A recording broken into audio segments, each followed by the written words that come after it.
Hello everyone, welcome back to my channel. ನಾನು ನಿಮ್ಮ ಕಾವ್ಯ ಶೆಟ್ಟಿಗಾರ್. ಭಾಳ ದಿನಗಳ ನಂತರ ಸೂಪರ್ ಹೆಲ್ದಿ ರೆಸಿಪಿಯೊಂದಿಗೆ ನಾನು ನಿಮ್ಮ ಮುಂದೆ ಬಂದಿದ್ದೀನಿ.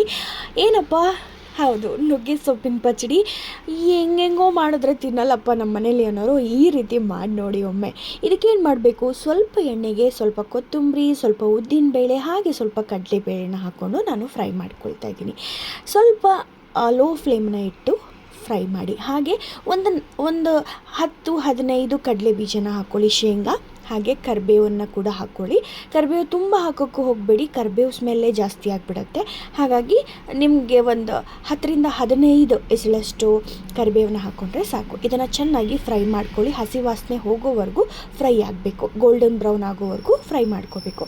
ಇದಕ್ಕೆ ನಿಮಗೆ ಎಷ್ಟು ಖಾರ ಬೇಕೋ ಅಷ್ಟು ಹಸಿಮೆಣಸನ್ನು ಹಾಕ್ಕೊಳ್ಳಿ. ತುಂಬ ಖಾರ ತಿನ್ನೋರು ತುಂಬ ಖಾರವಾಗಿ ಇರುವಂಥ ಹಸಿಮೆಣಸನ್ನು ಕೂಡ ಯೂಸ್ ಮಾಡ್ಬೋದು. ನಾನಿಲ್ಲಿ ಮೀಡಿಯಮ್ ಖಾರ ಇರಲಿ ಅಂತ ಹೇಳಿಬಿಟ್ಟು ಈ ಹಸಿಮೆಣಸನ್ನ ಯೂಸ್ ಮಾಡ್ತೀನಿ.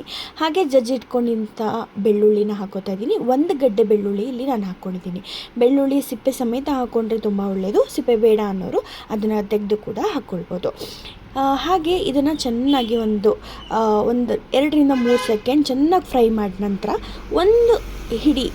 ಒಂದು ಗಡ್ಡೆ ಗಾತ್ರದಷ್ಟು ಬೆಳ್ಳುಳ್ಳಿ ಗಡ್ಡೆ ಗಾತ್ರದಷ್ಟು ಹುಳಿನ ಹಾಕ್ಕೊಳ್ತಾ ಇದ್ದೀನಿ.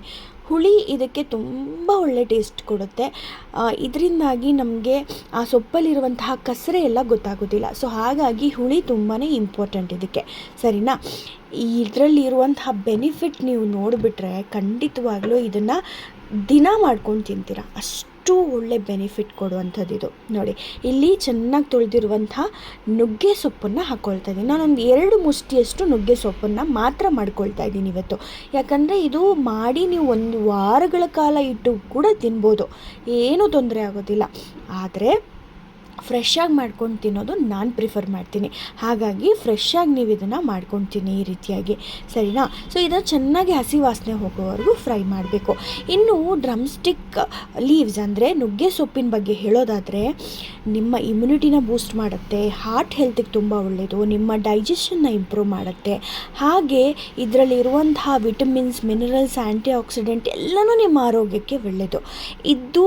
ಈ ಸೊಪ್ಪು ನೀವು ಸ್ಪೆಷಲಿ ಹೇಳೋದಾದರೆ ವಿಟಮಿನ್ ಎ ಮತ್ತು ಸಿ ತುಂಬ ಜಾಸ್ತಿ ಇದರಲ್ಲಿ ಇರೋದ್ರಿಂದ ನಮಗೆ ಇದು ಕ್ಯಾಲ್ಶಿಯಂ, ಪೊಟ್ಯಾಷಿಯಮ್, ಐರನ್ ಅಂತಹ ಅಂಶಗಳನ್ನು ನಮ್ಮ ಬಾಡಿಗೆ ನೀಡುತ್ತೆ. ಸೊ ಹಾಗಾಗಿ ಇದನ್ನು ನಾವು ವಾರಕ್ಕೆ ಒಮ್ಮೆ ಆದರೂ ಬಳಸೋದ್ರಿಂದ ನಮ್ಮ ಆರೋಗ್ಯ ನಾವು ಆರಾಮಾಗಿ ಕಾಪಾಡ್ಕೊಳ್ಬೋದು.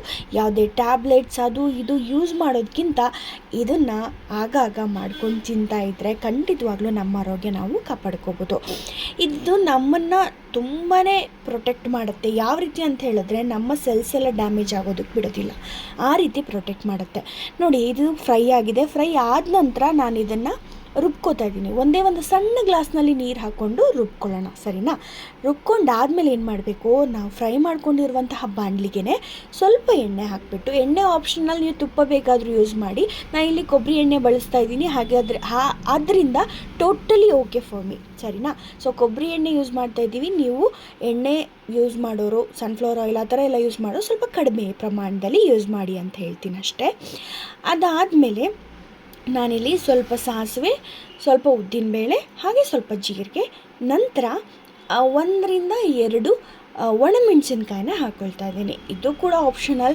ಇಲ್ಲಿ ಕೂಡ ನೀವು ಕರಿಬೇವನ್ನ ಹಾಕ್ಕೊಳ್ಬೋದು, ಬಟ್ ನಾನು ತುಂಬ ಓವರ್ ಕರಿಬೇವು ಹಾಕ್ಕೊಂಡು ಆ ಸ್ಮೆಲ್ನ ಹೈ ಫ್ಲೇಮ್ ಕೊಟ್ಬಿಡುತ್ತೆ ನಮ್ಗೆ, ಆ ಸ್ಮೆಲ್ಲೇ ಜಾಸ್ತಿ ಆಗಿಬಿಡುತ್ತೆ. ಸೊ ಅದಕ್ಕೋಸ್ಕರ ಆ ಸ್ಮೆಲ್ ಬೇಡ ಅಂತ ಹೇಳ್ಬಿಟ್ಟು ನಾನಿಲ್ಲಿ ಕರಿಬೇವನ್ನ ಸ್ಕಿಪ್ ಮಾಡಿದ್ದೀನಿ. ಈಗ ನೋಡಿ, ಈ ಕನ್ಸಿಸ್ಟೆನ್ಸಿನಲ್ಲಿ ಇರಬೇಕು ರುಬ್ಕೊಂಡಿರೋದು ನೀವು. ಸೊ ಈ ರೀತಿ ನಾನು ಇದಕ್ಕೆ ಮಿಕ್ಸ್ ಮಾಡ್ಕೊಳ್ತಾ ಇದ್ದೀನಿ. ನಾನು ಕೊಬ್ಬರಿ ಎಣ್ಣೆ ಯೂಸ್ ಮಾಡ್ತಿರೋದ್ರಿಂದ ಏನೂ ಪ್ರಾಬ್ಲಮ್ ಇಲ್ಲ. ಎಣ್ಣೆ ಜಾಸ್ತಿ ಇದೆ, ಹೆಂಗೆ ಹೆಲ್ತಿ ಆಗುತ್ತೆ ಅಂತ ಕೇಳಬೇಡಿ, ಯಾಕಂದರೆ ಇದು ಕೊಬ್ಬರಿ ಎಣ್ಣೆ. ಸೊ ಏನೂ ತೊಂದರೆ ಆಗೋದಿಲ್ಲ, ಹಾಗಾಗಿ ನಾನು ಯೂಸ್ ಮಾಡ್ತಾ ಇದ್ದೀನಿ. ಸೊ ನೀವು ಕೊಬ್ಬರಿ ಎಣ್ಣೆ ಯೂಸ್ ಮಾಡ್ಬೋದು, ತುಪ್ಪ ಯೂಸ್ ಮಾಡ್ಬೋದು. ಸನ್ಫ್ಲವರ್ ಯೂಸ್ ಮಾಡೋದಾದರೆ ಸ್ವಲ್ಪ ಕಡಿಮೆ ಪ್ರಮಾಣದಲ್ಲಿ ಯೂಸ್ ಮಾಡಿ. ಈಗ ಸ್ವಲ್ಪ ಫ್ರೈ ಆದ ತಕ್ಷಣ ಇದಕ್ಕೆ ಒಂದು ಅರ್ಧ ಚಮಚದಷ್ಟು ಉಪ್ಪು ಹಾಕ್ತೀನಿ. ತುಂಬ ಉಪ್ಪು ಫಸ್ಟಿಗೆ ಹಾಕ್ಕೊಳ್ಳೋಕೆ ಹೋಗಬೇಡಿ, ಉಪ್ಪು ನೋಡಿಕೊಂಡು ಆಮೇಲೆ ಹಾಕ್ಕೊಳ್ಬೋದು. ಸೊ ಅರ್ಧ ಚಮಚದಷ್ಟು ಉಪ್ಪು ಹಾಕ್ಕೊಂಡು ಚೆನ್ನಾಗಿ ಮಿಕ್ಸ್ ಮಾಡ್ಕೊಳ್ತಾ ಇದ್ದೀನಿ. ಇದಾದ ನಂತರ ಇದು ಏನು ಅರೋಮಾ ಕೊಡುತ್ತಲ್ವ, ನಿಜವಾಗ್ಲೂ ಚೆನ್ನಾಗಿರುತ್ತೆ. ಹಾಗೆ ಒಂದು ಚಿಟಿಕೆ ಅಷ್ಟು ಅರಿಶಿನ ಹಾಕ್ಕೊಳ್ಳಿ, ಇದು ಕೂಡ ತುಂಬಾ ಒಳ್ಳೆಯದು ಹೆಲ್ತ್ಗೆ. ಹಾಗಾಗಿ ಅರಿಶಿನ ಈಸ್ ಟೋಟಲಿ ಆಪ್ಷನಲ್, ಬಟ್ ನಾನು ಯಾವುದೇ ಅಡುಗೆ ಮಾಡಿದ್ರು ಅರಿಶಿನ ತುಂಬ ಯೂಸ್ ಮಾಡ್ತೀನಿ. ಹಾಗಾಗಿ ಸೊ ಇದು ಚೆನ್ನಾಗಿ ಫ್ರೈ ಆದ ತಕ್ಷಣ ನೋಡಿ, ಆ ಗ್ರೀನ್ ಕಲರ್ ಏನಿತ್ತು, ಹಸಿ ಹಸಿ ಗ್ರೀನ್ ಕಲರ್ ಅನ್ನಿಸ್ತಾ ಇತ್ತು ನಿಮಗೆ. ಈಗ ಇದು ಚೆನ್ನಾಗಿ ಬೆಂದು ಸ್ವಲ್ಪ ಡಾರ್ಕ್ ಗ್ರೀನ್ಗೆ ಟರ್ನ್ ಆಗಿದೆ ಅಲ್ವಾ. ಹಿಂಗಾದ್ಮೇಲೆ ಇದು ರೆಡಿಯಾಗಿದೆ ಅಂತ ಅರ್ಥ. ಬಾಣಲಿ ಕೂಡ ಚೆನ್ನಾಗಿ ಬಿಟ್ಟಿದೆ. ಇದು ಎಣ್ಣೆ ನೋಡಿ, ಎಲ್ಲಿದೆ ಎಣ್ಣೆ ಎಣ್ಣೆ ಎಣ್ಣೆ ಎಣ್ಣೆ ಅಂತ ಯಾರೂ ಹೇಳಬೇಡಿ. ಸೊ ಎಣ್ಣೆ, ಕೊಬ್ಬರಿ ಎಣ್ಣೆ ಹಾಕೋದ್ರಿಂದ ನಿಮಗೆ ತುಂಬ ಜಾಸ್ತಿ ಎಣ್ಣೆ ಯೂಸ್ ಮಾಡ್ತಿದ್ದೀವಿ ಅಂತ ಕೂಡ ಅನಿಸೋದಿಲ್ಲ. ಹಾಗೆ ನಿಮ್ಮ ಹೆಲ್ತ್ಗೂ ಕೂಡ ಯಾವುದೇ ರೀತಿಯಾದಂಥ ಸಮಸ್ಯೆ ಆಗೋದಿಲ್ಲ. ಕೊಬ್ಬರಿ ಎಣ್ಣೆ ನಿಮ್ಮೆಲ್ಲರಿಗೂ ಗೊತ್ತಿದೆ ಎಷ್ಟು ಒಳ್ಳೆಯದು ಅಂತ ಹೇಳಿಬಿಟ್ಟು ಅಲ್ವಾ. ಹಾಗಾಗಿ ಈ ನುಗ್ಗೆ ಸೊಪ್ಪಿನ ಪಚಡಿಯನ್ನು ಆಗಾಗ ನೀವೆಲ್ಲರೂ ಮಾಡ್ಕೊಂಡು ತಿಂತಾಯಿರಿ. ನಿಮ್ಮ ಮನೆಯವ್ರಿಗೂ ಕೂಡ ತಪ್ಪದೆ ತಿನ್ನಿಸಿ. ಮಕ್ಕಳಿಗೆ ಅನ್ನದ ಜೊತೆ, ಬಿಸಿ ಬಿಸಿ ಅನ್ನದ ಜೊತೆ ಕಲಸಿ ತಿನ್ನಿಸ್ತಾ ಇದ್ದರೆ ಖಂಡಿತವಾಗ್ಲೂ ಮಕ್ಕಳು ಬೇಡ ಅಂತ ಹೇಳೋದಿಲ್ಲ.